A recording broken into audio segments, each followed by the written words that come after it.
A gente faz discípulo para Jesus, né? É para Ele. Nada é para nós, nada é sobre nós. Oi, gente! Tudo bem com vocês? Eu espero que você esteja bem, feliz, amando a Jesus. Estamos aqui em mais uma sessão de Frente com a Nai e hoje eu vou falar sobre discipulado. Me fizeram uma pergunta de como foi a minha primeira experiência em fazer um primeiro discípulo. E eu me lembro que eu e o Mário, a gente ainda era noivos, a gente ainda nem era casado. E tinha uma moça que o Mário já vinha, né, influenciando, compartilhando das coisas que ele vivia em Deus e tudo. E houve um culto em que nós estávamos adorando e essa moça veio e ela me abraçou e eu só senti no meu coração que eu deveria amá-la, mais nada. E foi muito marcante pra mim, porque até então eu não tinha um relacionamento com ela de discipular, de ensinar as escrituras, mas eu só senti um ímpeto em amá-la, né, em amar a vida dela. E eu quero ler aqui uma coisa que tá em Mateus 28:18. Que diz assim: Então Jesus se aproximou deles e lhes disse: Toda a autoridade me foi dada nos céus e na terra. Portanto, vão e façam discípulos de todas as nações, batizando-os em nome do Pai, do Filho e do Espírito Santo, ensinando-os a obedecer a tudo que eu ordenei a vocês, e eu estarei sempre com vocês até o fim dos tempos. Esse é um mandamento de todo cristão: ide e fazei discípulos. A nossa vida, ela precisa ser inspiração para outras pessoas. Mas eu quero falar 3 pontos muito importantes que eu acho assim, nesse tempo em que nós estamos vivendo, é fundamental. A primeira coisa é que o maior ensino, ele é feito naquela forma sem palavras. O melhor ensino que você pode fazer a alguém é através da sua vida.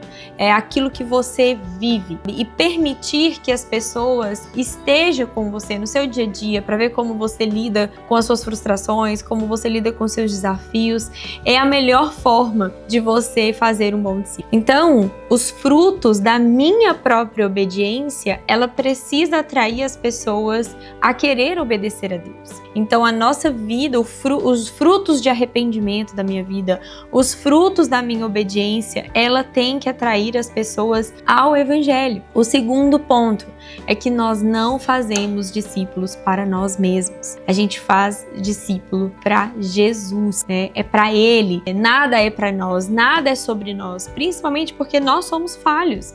A gente vai errar em algum momento, mas se nós treinarmos as pessoas, ensiná-las a ouvir do Senhor, a desenvolver os seus relacionamentos com Jesus, a gerar as convicções que elas precisam em Deus, então isso muda tudo, né? Então isso muda tudo. Você já não centraliza em você nada, mas tudo volta para Ele. Então o nosso trabalho e missão será bem sucedido se a gente conseguir desenvolver que essas pessoas desenvolvam a sua identidade, a sua intimidade e a sua maturidade diante de Deus. E isso sim é quando eu me torno bem sucedido em um discipulado. O terceiro ponto é que nós devemos viver em total submissão a Deus. Ele mesmo é que vai acrescentar à sua vida cada pessoa que Ele deseja confiar. Então, o nosso trabalho é apontar um caminho. Nosso trabalho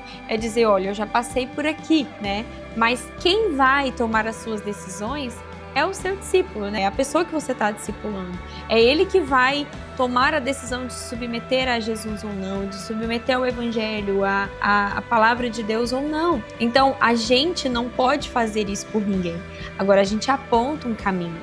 O meu pai espiritual, ele diz uma coisa: ninguém pode levar ninguém aonde essa pessoa não quiser ir. Eu não tenho como te levar para um outro país se você não quiser ir, só se eu te sequestrar, não é verdade? Então, ninguém pode promover ou querer que alguém cresça se essa pessoa não quiser crescer. Então a gente precisa também ter isso muito firmado no nosso coração, de que o Senhor vai nos conectar às pessoas que Ele deseja nos confiar, e a nossa fidelidade a Deus, em ouvir a Deus, em acompanhar a vida dessa pessoa, apontando o caminho para que ela cresça em intimidade com Deus e viva o que Deus tem para ela, é a nossa missão. Agora, a decisão sempre será da pessoa, porque não tem a ver com a gente, tem a ver com Jesus, tem a ver com aquilo que ela deseja ser diante de Deus, as decisões que ela deseja, a pessoa que ela quer se tornar em Deus. Então isso não tem a ver comigo, isso não tem a ver com você, isso tem a ver com ela e Jesus.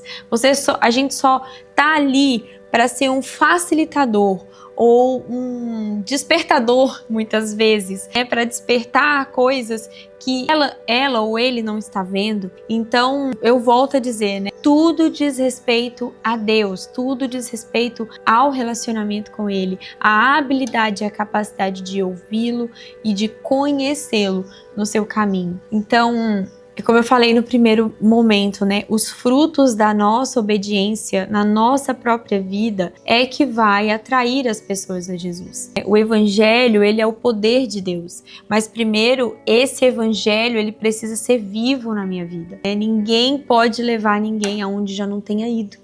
Então, hoje, quais são as decisões que você tem tomado diante de Deus? Quais são as decisões que você tem alcançado em Deus no seu próprio sacerdócio, na sua própria vida diante dele? E quais têm sido as suas respostas? O que Deus tem exigido de você, pedido para você, né? Porque Ele não exige nada, Ele só nos convence quando nós nos permitimos ser convencidos por Ele. Então, se você deseja frutificar ao Senhor, primeiro avalie a sua própria vida. Primeiro, responda em obediência àquilo que o Senhor deseja fazer em você, para que então Ele possa fazer através de você, tá bom? Até o próximo vídeo. Tchau!